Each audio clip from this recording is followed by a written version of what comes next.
म्हणतात ना, उगाचच कुणी कुणाशी भेटत नाही. म्हणजे आपल्यासोबत जे जोडलेले आपल्या मित्रमैत्रिणी, आपले नातेवाईक यांचे जे नातं आपल्यासोबत बनलेलं असतं, ते कुठल्यातरी उद्देशाने काहीतरी आपल्याला मिळण्यासाठी हे आपल्याला नाते बनलेले असतात, असं मी ऐकलं होतं. कितपत खरं आहे मला माहिती नाही. पण जे आज मला अनुभव आलेला आहे, त्याच्यावरून असं वाटतं की खरंच जे अगोदर म्हणायचे ना, की आपण जे कुणीतरी आपल्याला भेटतं, नातेवाईक असो किंवा मित्रमैत्रिणी किंवा अचानक कुठला व्यक्ती भेटत असेल, तर काहीतरी उद्देश असणार आपल्या निसर्गाचा, म्हणून आपल्याला तो व्यक्ती भेटतो. तर असा जो माझा आजचा अनुभव आहे, तो मी तुमच्यासोबत शेअर करणार आहे, की अशा ज्या भेटीतनं आपले जे काही आपण विचारामध्ये गोंधळलेला असतो किंवा कुठल्या त्रासामधनं मुक्त होण्यासाठी आपल्याला अचानक असं कोणीतरी भेटतं किंवा कोणाच्या तरी मार्फत आपल्याला काहीतरी जे आपल्याला पाहिजे होतं ते मिळतं असं म्हणतात. आणि आजचा जो अनुभव आहे मला तो तसाच आलेला आहे. त्यामुळे मी आजचा जो माझा स्वतःचा अनुभव जो आहे मी तुमच्यासोबत आज शेअर करणार आहे. तर चला व्हिडिओला सुरुवात करूया. तुमच्यातलीच तुमच्यासारखी तुमची मैत्रीण मी रंजना या माझ्या चॅनलमध्ये तुम्हा सर्वांचं मनापासून खूप खूप स्वागत करते. स्वतःची काळजी घ्या आणि आपल्या कुटुंबाची काळजी घ्या. तर मी जसं सुरुवातीला सांगितलं की माझा आजचा अनुभव मी तुमच्यासोबत शेअर करणार आहे. पण सुरुवातीला सांगते, जर माझा व्हिडिओ कोणापर्यंत आज पहिल्यांदा पोहोचला असेल आणि जर तुम्हाला माझे व्हिडिओ वगैरे आवडत असतील तर माझ्या व्हिडिओला लाईक, शेअर, सबस्क्राईब करायला विसरू नका. तर चला आपण उद्याकडे येऊया. तर मी आजचा माझा अनुभव सांगते, ज्याच्यामधनं मला थोडं रिलॅक्स कसं वाटलं हे मला तुमच्यासोबत शेअर करणार आहे. तर आज थोडासा मूड म्हणजे 4-5 दिवस झालं तसा मूड उदासच वाटतो. विचार पण खूप येतात. ही गोष्ट सामान्य आहे खरंच. मी तुम्हाला जरी मोटिवेशनचे व्हिडिओ देत असले तरी पण मलासुद्धा असा उदासीनपणा किंवा नैराश्याचे विचार असे येत असतात. पण त्याच्यातनं बाहेर निघण्यासाठी मी जे तुम्हाला काही सांगते ते मी पुरेपूर प्रयत्न करत असते. आणि त्यामुळंच मी म्हणते, तुमच्यातली तुमच्यासारखी मी काही वेगळी नाही आहे, तुमच्यासारखीच तुमची मैत्रीण आहे.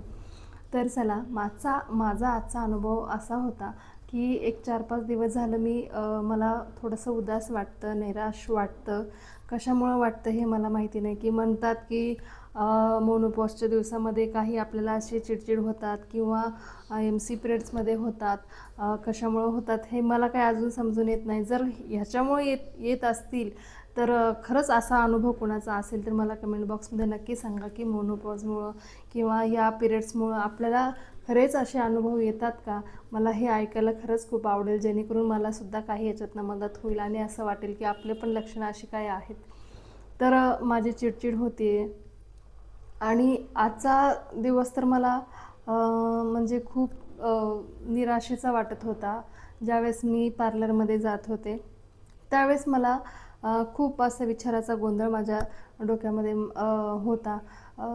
तर मला समजत नव्हतं की काय करू, कसं करू किंवा मला काही प्रश्नाची उत्तरं हवी होते, ते कुणाला विचारू असं मला म्हणजे मला समजत नव्हतं. पण मी तुम्हाला माझ्या व्हिडिओमधनं बऱ्याच वेळेस सांगितलं की मला म्हणजे मी कुठली शक्ती आहे ना आहे मला माहिती नाही, पण मी निसर्गाला थोडंसं माझं प्रेम आहे, मी त्याला मानते. तर मी असंच जाताना असं बोललो होते की मला ह्याच्यातनं थोडंसं बाहेर काढण्यासाठी वगैरे मला काहीतरी मार्ग दाखवा. तो कुठल्या ह्याच्याने आला म्हणजे झाला असेल माझ्या म्हणण्याप्रमाणे ते ना माहिती, पण योगायोग असो ना काही असो, मी असं बोललेले आणि मग पार्लरमध्ये गेले. काम वगैरे चालू होतं, पण विचाराचा गोंधळ हा थोडासा चालूच होता डोक्यामध्ये. आणि मग मला थोडंसं निराश वाटतच होतं. तर म्हणजे ज्या आमच्या माझ्या दुकानाच्या शेजारी मावशी असतात ना, त्या बाहेर बसलेल्या होत्या आणि मी अचानकच बाहेर गेलेले थोडंसं. आणि मग येता येता त्यांनी मला हाक मारली. म्हणजे मी माझ्या पार्लरमध्ये येत होते, पण अचानकच हाक मारली. म्हणजे मी बोलण्यासाठी काय वगैरे थांबलं नव्हतं, पण अचानकच त्यांनी मला हाक मारली आणि मग मी तिथे थांबले आणि त्यांच्याशी मी थोडा वेळ बोलत थांबले तिथं. क्लायंट वगैरे काय असं नव्हतं, म्हणून एक 5-10 मिनटं मी बाहेर थांबलेली.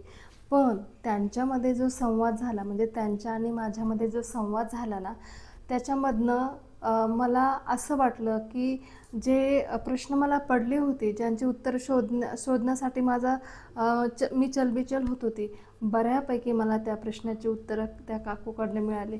आणि मग मी ज्यावेळेस आतमध्ये आले, त्यावेळेस मी त्या चर्चेवरती थोडासा विचार केला आणि मग मला असं जाणवलं की मला जी उत्तरं पाहिजे होती, ज्याच्यामुळं मी थोडेसे चलबिचल झाली होती, त्या प्रश्नाची उत्तरं मला बऱ्यापैकी काकूकडनं मिळाली. आणि त्यातनं मला थोडासा मार्ग मिळाला की माझ्यामध्ये म्हणजे मी काय बदल करू शकते किंवा मला काय चुकीचं वाटत होतं काय हे मला तिथं जाणवलं मला. आणि मग ते झाल्यानंतर मी सहज मग आता थोडासा मोबाईल उघडला आणि यूट्यूबचे व्हिडिओ बघत होते. यूट्यूबचा एक व्हिडिओ असा आला जे माझ्या विचारांचा मूळ म्हणू शकते मी. त्याचं उत्तर मला त्या व्हिडिओमध्ये मिळालं. तो योगायोग आहे का काय आहे ते हे सांगू शकत नाही.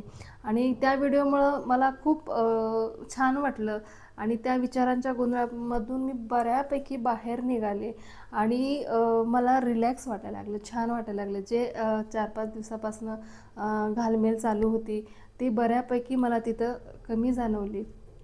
आणि मला परत असा विचार आला की जे म्हणतात की कुठल्या तरी शक्तीद्वारे कुणाद्वारे जे आपल्याला कुठेतरी मदत मिळत असते, ती आपल्याला जाणवत नाही. पण असं काहीतरी म्हणजे निसर्ग जे आपल्या सभोवताली असं काहीतरी पाठवतो किंवा काहीतरी सिम्बॉल आपल्याला मिळत असतात, पण आपल्याला ते जाणवावे लागतात. आपल्याला ते थोडंसं त्याच्याकडनं आपला दृष्टिकोन आपल्याला थोडासा बघण्याचा आपल्याला वेगळा करावा लागेल. तर मला आज असं वाटलं की मी त्या दृष्टिकोनातून विचार केला आणि मला बऱ्यापैकी माझ्या प्रश्नाची उत्तरे या व्हिडिओमधून आणि काकूकडनं मिळाल्या. तर मला मग असं वाटलं की जे आपण म्हणतो ना, जे व्यक्ती भेटत असते किंवा आपल्याला मदत मिळत असते या विश्वाकडनं, या नेचरकडनं मिळत असते, ते आपल्याला शोधावे लागते थोडंसं. तर मला आज हा असा अनुभव आला आणि हा अनुभव मला असं वाटलं की तुमच्यासोबत शेअर करावा, तुम्हाला सांगावं की खरंच आपल्याला बाहेर काढण्यासाठी असं काहीतरी घडत असतं असं मला वाटलं. आणि तुम्हाला जर काही असा अनुभव आला असेल किंवा योगायोग असो काही असो, ज्यावेळेस तुम्ही थोड्याशा अडचणीमध्ये आहात आणि तुम्हाला काहीतरी संकेत मिळाला, काहीतरी मदत मिळाली, जे तुम्हाला पाहिजे होती, असा जर अनुभव असेल ना, तर मला नक्की माझ्या कमेंट बॉक्समध्ये सांगा. आणि माझे व्हिडिओ आणि माझे हे रोजचे विचार, माझे अनुभव तुम्हाला जर आवडत असतील तर त्याबद्दलसुद्धा माझ्या कमेंट बॉक्समध्ये सांगा. आणि त्याचबरोबर माझ्या चॅनलला लाईक, शेअर, सबस्क्राईब करायला विसरू नका. माझा व्हिडिओ शेवटपर्यंत बघितल्याबद्दल मी तुमची खूप खूप आभारी आहे. धन्यवाद.